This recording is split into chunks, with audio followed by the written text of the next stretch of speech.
Hello, my beautiful people. Good afternoon, good morning, good evening, depends where you are in the world. It's afternoon here, nice bright day. I'm very happy and I'm feeling much better, thank God. I have got over this Qatar Airways horrible food and I'm back in my normal, energies. Anyway, I always talk about the things. Well, first of all, I hope you're all keeping well and you're all happy, healthy, and looking after yourself, looking after each other. That's the most important thing. Because life is like, it's not in tomorrow and it's not in yesterday. Life is now. And I often talk about this power of now. So if you are living happily and if you're healthy in this moment, well, no guarantees for the next moment, definitely not, but definitely you're on the right path, and then you are clearing the way for your next minute to bring this more happiness and more health and more goodness into your life, because obviously whatever we do now, that is, it's like doing your homework, or it's like the exams preparation. But unfortunately, some people live in their yesterday and their tomorrow. Yesterday has slipped out of your hands and tomorrow is still not in your hands. But then you are actually wasting your now because you are only thinking about what happened in the past and what's going to happen in the future. Well, this moment is very important. So if you make the most of this moment, then whatever future that will be tomorrow, if you got that tomorrow, which is again obviously another question.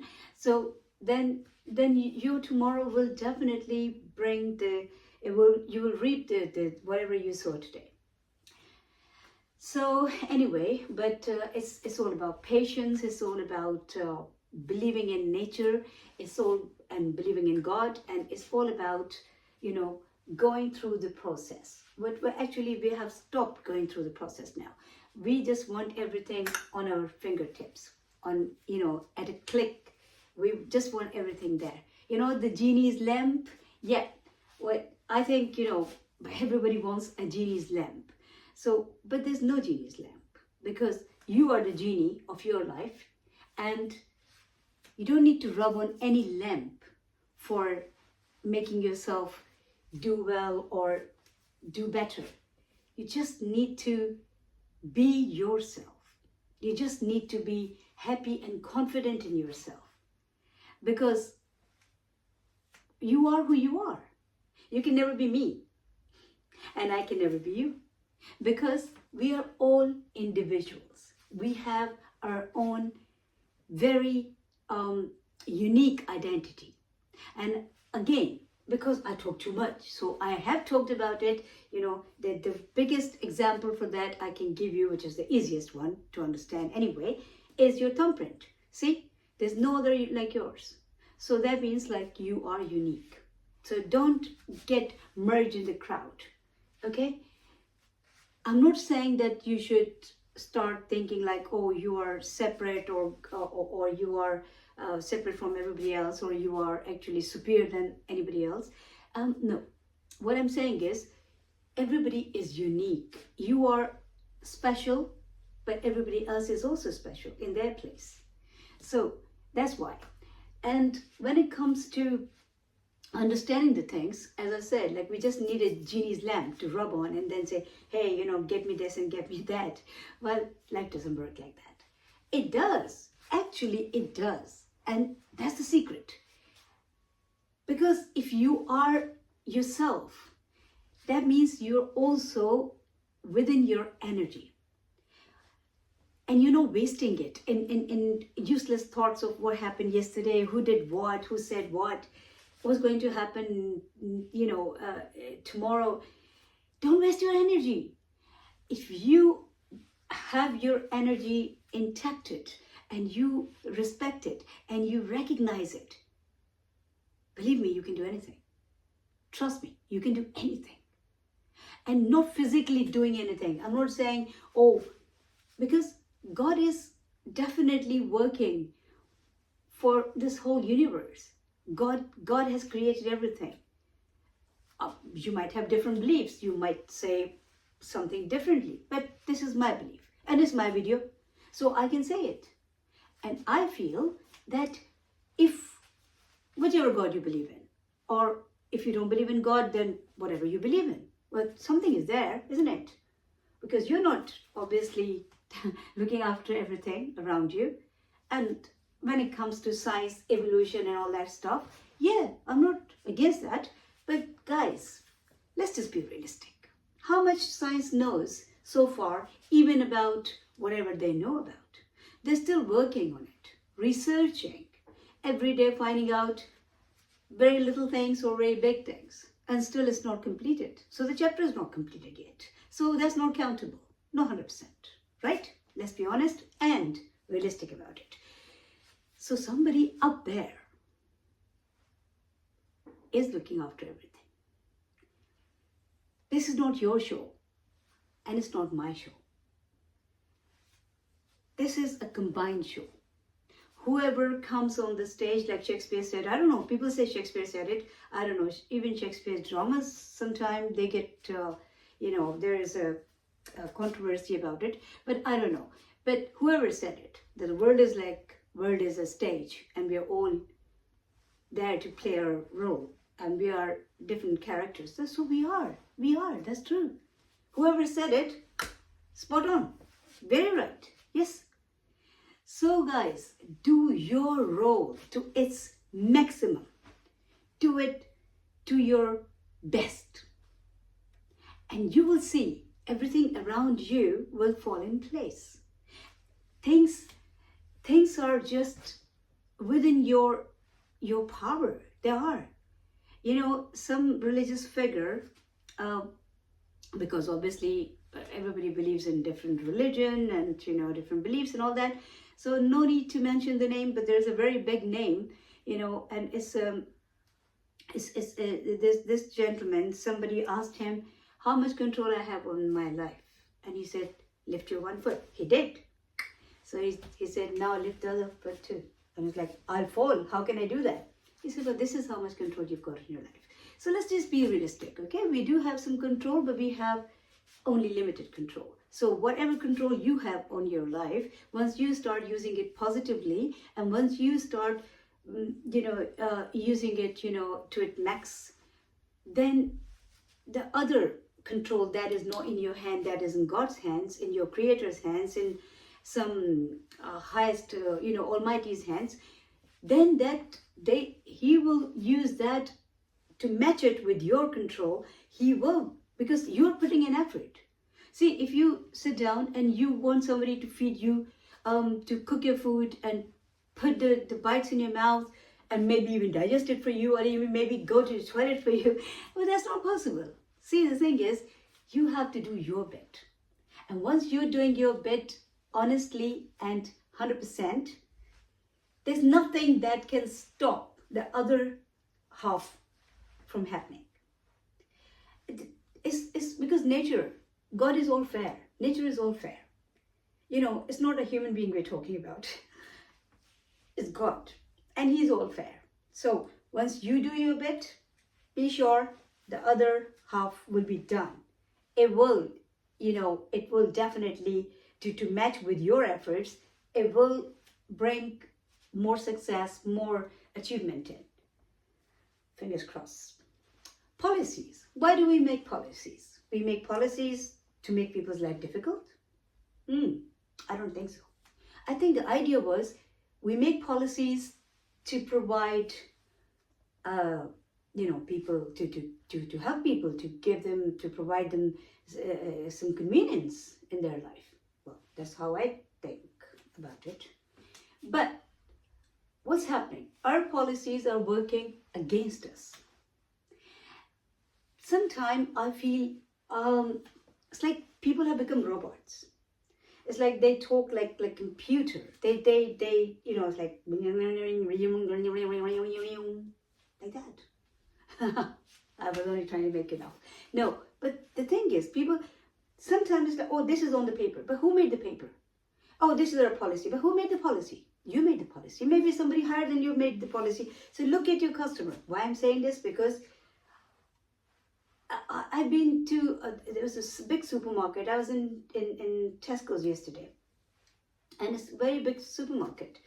And I was looking for a particular fresh product, a veg, which is also considered a fruit, avocados I'm talking about.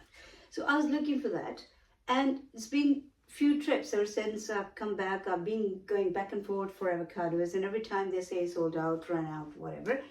So this time I decided to speak to Mr. Manager and asked him, can you please ask them to save some for me, because you know I come every day, and even if I come in early hours or I come in the late hours, they always finish. And they said, that's not our policy. So I said, okay, so then you should make sure that you have the stock available all the time. He said, well, that's also not our policy. Okay, so what can you do? Well, I can't do anything. Right, okay, so as a manager, what is your job? My job is to run this store. Question, how are you running this store? Because, and I'm not saying that they're not doing anything. Of course, they must be doing their job. That's how they're getting paid, presumably. But the thing is, when we make policies, we forget one thing, that no, these are our policies that we make for people's convenience, for keeping things disciplined, for keeping things in order, not to make people's life difficult. But unfortunately, most of the policies that we make, they start bouncing back and working against people, which is not really the idea, I suppose, unless that is what you're thinking. Same goes with if you sign a contract, a phone contract, an internet contract, or any kind of contract, and then that miniature, the miniature things that written there, even with my glasses I can't read them. Sometimes I feel like, oh, hopefully I'm not going blind, because I can't read it at all. And I've heard so many other people saying the same thing. And there are hidden clauses, or there are things that you can't read at once. Or have you ever noticed this unrealistic kind of behavior? I will say this is unrealistic. I don't know what you think about it. You take a contract and you take it on the phone, and they take your details and everything, right? First of all, you have to tell your whole history, even for asking one question. It's not like you ask the question, they give you the answer. You're not asking them their bank account number, so they need to know everything about you. No, but no. This is called professionalism, it's called policy, right? Okay, so they will ask you your name. Well, they didn't ask my grandfather's name, that is good. But they ask every single thing. They ask every single thing. Me or any customer. And then what happens? Then they will say, fine, we will read the terms and conditions to you. Can you imagine? They just read them at the speed of a fastest train. And then you don't know what's happening. But human mind can only take so much, guys. Right? You don't have to be a scientist for knowing this. So after 10 minutes, everything is just going over your head. You don't know what's being said there. But he's just doing it as a formality. He, she, whoever is on the other side of the phone. They're just reading it. Because they just want to get it done and over. Like, we've done our responsibility. You're not even understanding. You're not even listening.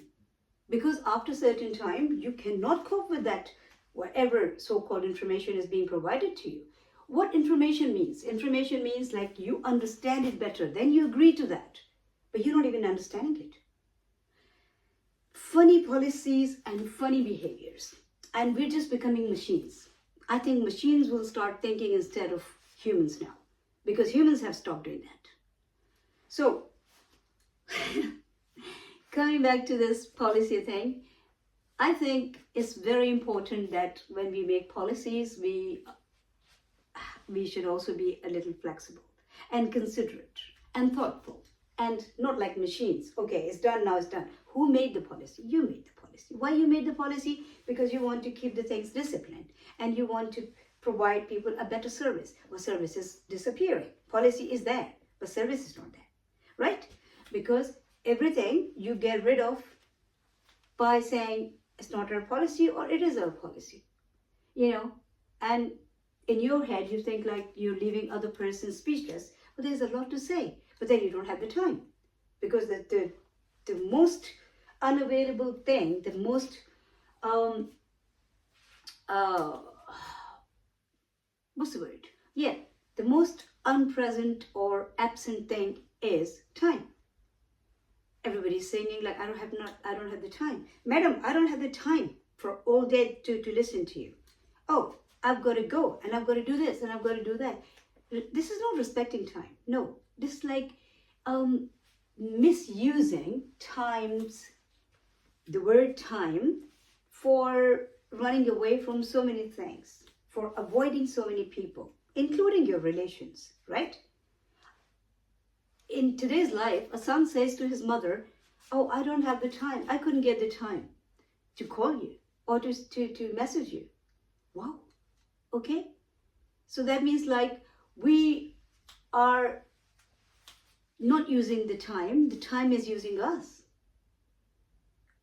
It's like we're not capable of keeping our priorities in order. What can be more important than a mother to her son or to her daughter? I don't know. Because when they're young, they are the most important to a mother or to the parents. So suddenly, when the ball goes in their court, how come the parents become the least important or not important at all? It's not keeping balance. And when the balance goes out, then the disaster starts. And we're seeing that all around us. But we're not learning, unfortunately. Anyway, I don't know how long is this video now because I'm trying to 16 minutes and 58 seconds. I think it's time to say bye for now. I want to see you guys happy, healthy, smiling because life is so beautiful.